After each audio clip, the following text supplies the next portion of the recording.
Hello student, स्वागत है आपका एक बार फिर से हमारे यूट्यूब चैनल संदीप जी के वर्ल्ड में।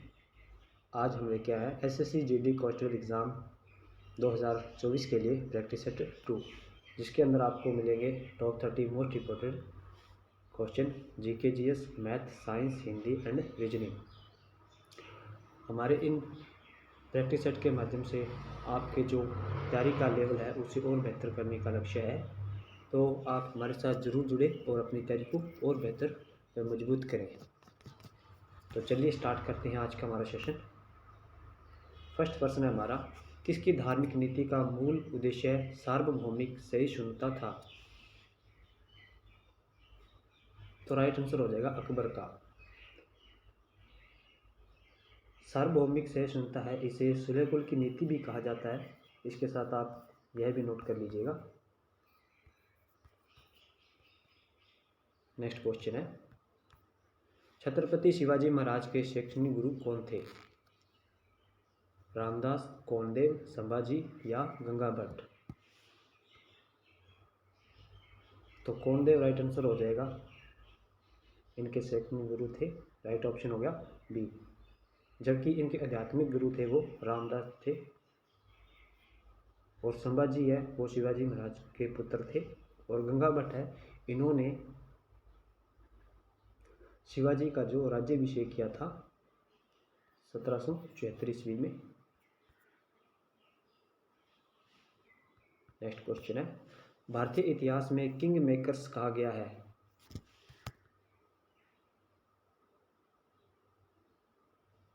तो यह कहा गया सैयद बंधु के लिए। राइट ऑप्शन हो गया हमारा सी। सैयद बंधु में दो व्यक्ति थे, अब्दुल्ला खां प्लस हुसैन अली खां। नेक्स्ट क्वेश्चन है, भारत के किस राज्य को मध्यकाल में खानदेश तथा बरार का आधुनिक प्रदेश कहा गया है? तो यह महाराष्ट्र के लिए कहा गया था। राइट ऑप्शन हो गया ए। आगे बढ़ते हैं, दरवेश राजा के नाम से किसे जाना जाता था? ऑप्शन है बलबन, नासिरुद्दीन या इल्तुतमिश या गाजी मलिक।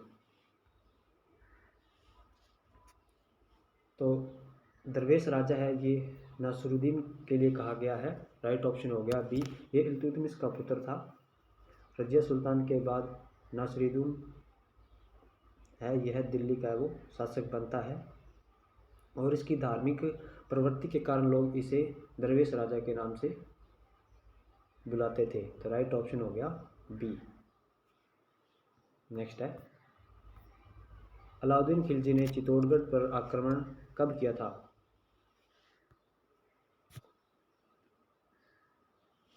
तो अलाउद्दीन खिलजी वो चित्तौड़गढ़ पर 1303 ईस्वी में आक्रमण करता है। राइट ऑप्शन हो गया हमारा ए। और आक्रमण कर इसे विजय कर इसका नाम है वो चेंज कर देता है। तो चित्तौड़गढ़ दुर्ग का नाम है वो खिलजाबाद रख दिया जाता है उसके बाद। तो कई बार परीक्षा में पूछ लिया जाता है, अलाउद्दीन खिलजी ने खिलजाबाद किस किले का नाम रखा था? तो राइट ऑप्शन हो जाएगा हमारा चित्तौड़गढ़। आगे बढ़ते हैं, 1798 ईस्वी में किस गवर्नर जनरल ने कलकत्ता में अपने लिए गवर्नमेंट हाउस के नाम से एक महल बनाया?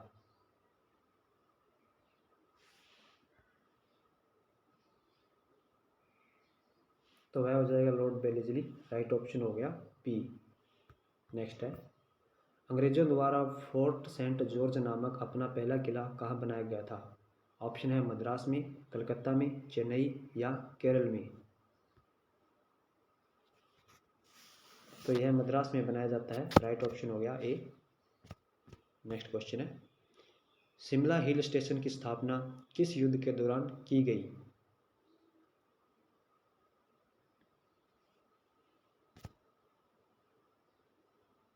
तो राइट ऑप्शन हो गया ए, गोरखा युद्ध के दौरान, जो कि 1815 से 1816 ईस्वी के मध्य लड़ा जाता है। उस समय वो प्रथम हिल स्टेशन है वो शिमला है, जिसकी अंग्रेजों द्वारा स्थापना की जाती है।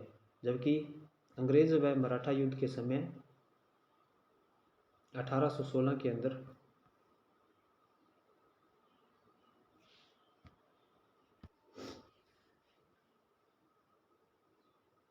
1818 के अंदर माउंट आबू के अंदर है वो हिल स्टेशन की स्थापना की जाती है। और इसके साथ ही आपको एक बात और नोट करनी है, 1835 ईस्वी के अंदर दार्जिलिंग के अंदर है वो हिल स्टेशन की स्थापना की जाती है। तो very very most important question है ये हिल स्टेशनों से, तो आप इनको एक बार नोट जरूर कर लीजिए।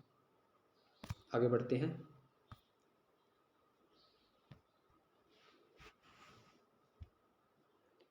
सेशन को लाइक ज़रूर करेंगे तथा चैनल को सब्सक्राइब जरूर करेंगे ताकि हम आपको इसी प्रकार का कंटेंट है वो उपलब्ध करवाते रहें। तो नेक्स्ट क्वेश्चन है हमारा, इंडो सार्वजनिक क्या है? एक शैली है या लिपि है, कानून है या एक महल है? तो यह राइट ऑप्शन हो जाएगा ए। यह एक प्रकार की शैली है जो कि 20वीं सदी के अंदर भारतीय प्लस यूरोपीय शैली का एक मिश्रण से तैयार की गई शैली थी। तो राइट ऑप्शन हो गया ए। नेक्स्ट है, दिए गए शब्द का पर्यायवाची होगा। तो कुबेर शब्द का आप सभी को पर्यायवाची शब्द बताना है, कौन सा होगा?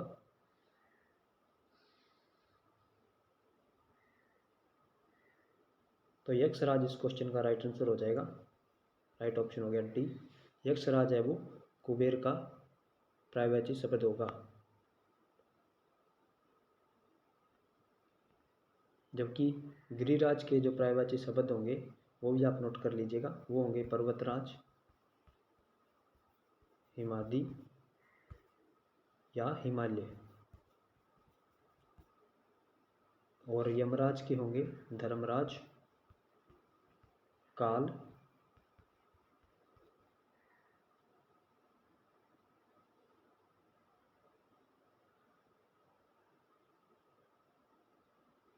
चलिए आगे बढ़ते हैं। नेक्स्ट क्वेश्चन हमारा, किस ब्लड ग्रुप वाले व्यक्ति को सर्वगाही माना गया है? यानी वह किसी का भी ब्लड है वो एक्सेप्ट कर सकता है।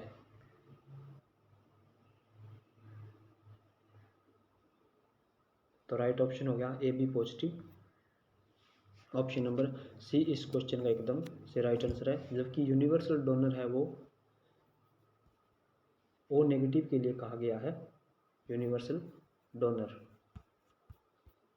तो एक ब्लड ग्रुप से हर एक परीक्षा में पूछे जाने वाले प्रश्न है, तो आपको इन को एक बार नोट जरूर कर लेना है। आगे बढ़ते हैं।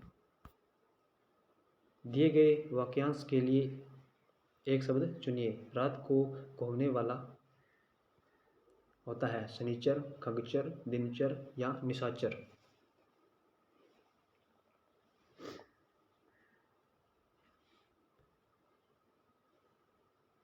तो राइट आंसर हो जाएगा डी निशाचर।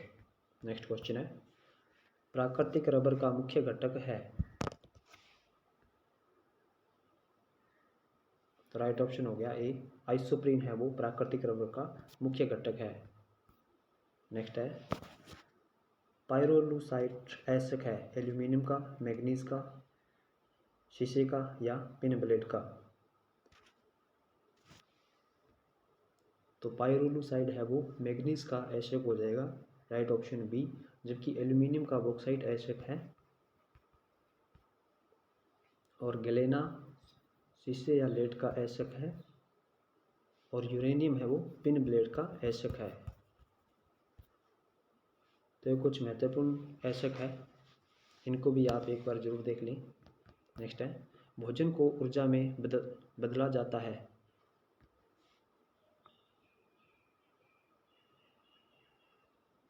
तो राइट ऑप्शन हो गया सी माइटोकॉन्ड्रिया द्वारा।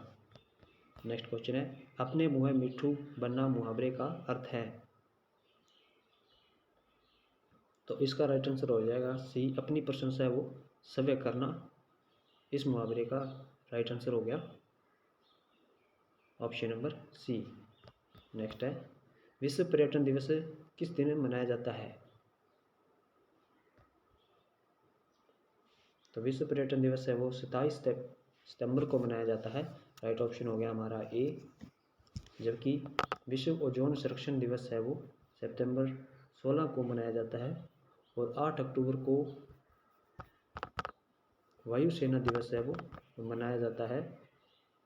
और 24 अक्टूबर को संयुक्त राष्ट्र संयुक्त राष्ट्र संघ दिवस मनाया जाता है। नेक्स्ट क्वेश्चन है, निर्मला मेहता किस शास्त्रीय नृत्य की प्रमुख नृत्यांगना है? तो निर्मला मेहता है वो मणिपुरी शास्त्रीय नृत्य की प्रमुख नृत्यांगना है। राइट ऑप्शन हो गया डी। नेक्स्ट क्वेश्चन, इनमें से कौन सा आंध्र प्रदेश का प्रमुख लोक नृत्य है? तो राइट आंसर हो जाएगा छड़ी नृत्य, ऑप्शन नंबर ए। जबकि कजरी है वो उत्तराखंड का है, और कर्मा है वो छत्तीसगढ़ का है, और थुआल है वो केरल का प्रमुख लोक नृत्य है।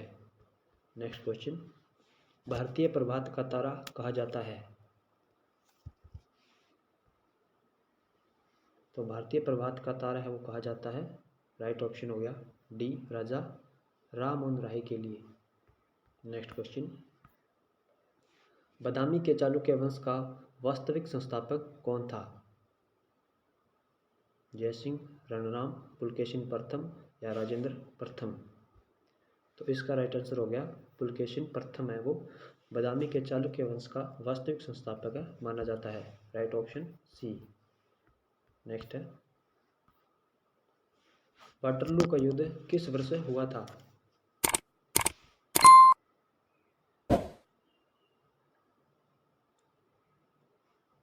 तो वाटरलू का युद्ध 18 जून 1815 को होता है। राइट ऑप्शन हो गया हमारा ए।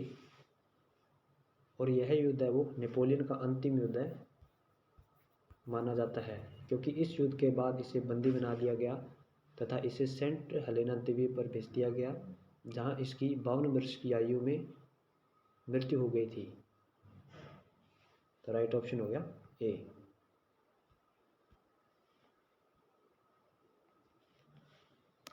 तो राइट आंसर हमारा हो जाएगा 18 जून 1815 को वाटरलू का युद्ध होता है। कई बार परीक्षा में पूछ लिया जाता है नेपोलियन का अंतिम युद्ध कौन सा था, तो वाटरलू युद्ध ही हो जाएगा। यह भी आपको इसके साथ में नोट करना है। नेक्स्ट क्वेश्चन है, डॉक्टर राजेंद्र प्रसाद को भारत रत्न पुरस्कार कब दिया गया था? तो यह दिया गया था 1962 में। Right option C. Next question, वह यवन शासक जिसने भारतीय राजा की तरह उपाधि धारण की तथा यूनानी एवं खरोष्टी लिपि में अपने सिक्के चलवाए, वह कौन था?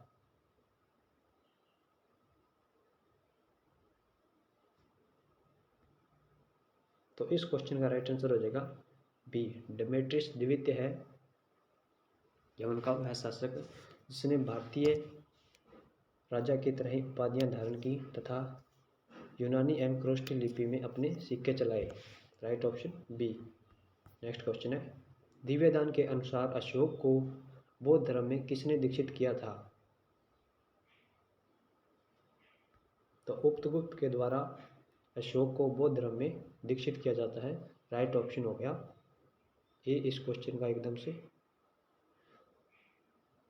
Right answer. जबकि दिवाकर मित्र द्वारा हर्षवर्धन को बौद्ध धर्म में दीक्षित किया जाता है। और भद्रवायु आप सभी को पता है चंद्रगुप्त मौर्य के गुरु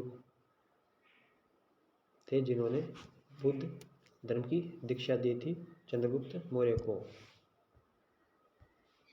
इसके साथ आगे बढ़ते हैं, सर्व चक्रवर्ती ना धुरे चतु समुद्राधिपति, यह कथन बाणभट्ट ने किसके लिए कहा है?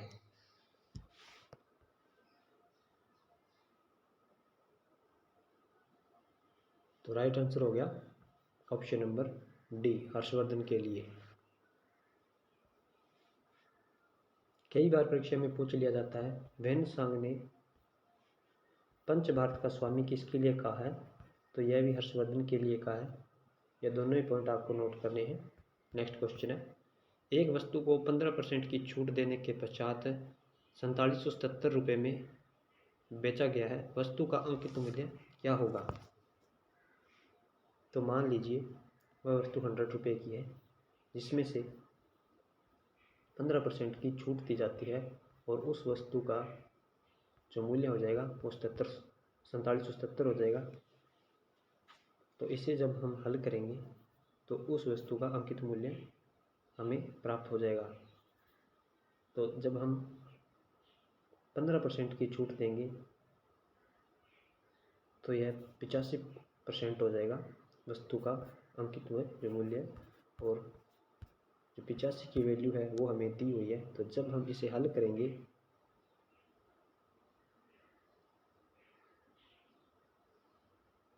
तो इस क्वेश्चन का जो हमारा राइट आंसर हो गया वो हो जाएगा ऑप्शन नंबर ए, 5620 रुपये।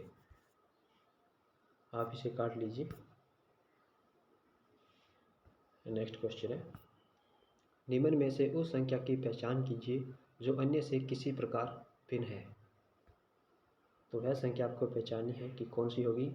तो 625 होगी या 115 होगी या 25 होगी या 225 होगी।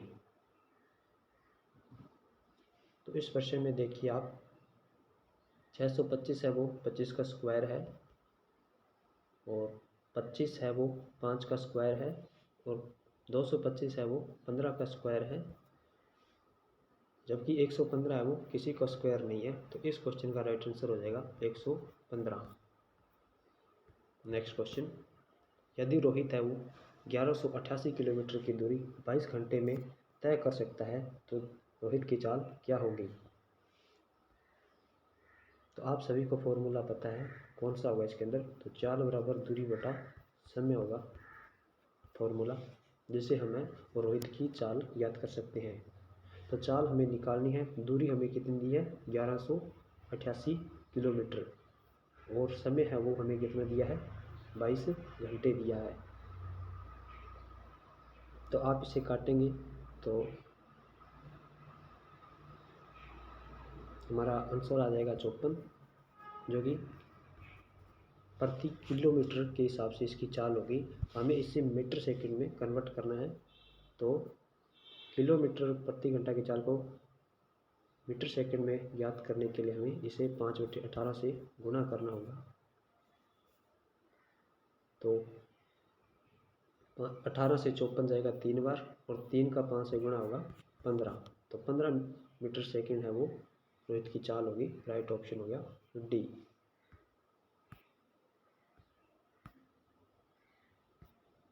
तो आज के सेशन में ही इतने ही क्वेश्चन। आई होप आपको यह सेशन पसंद आया हो।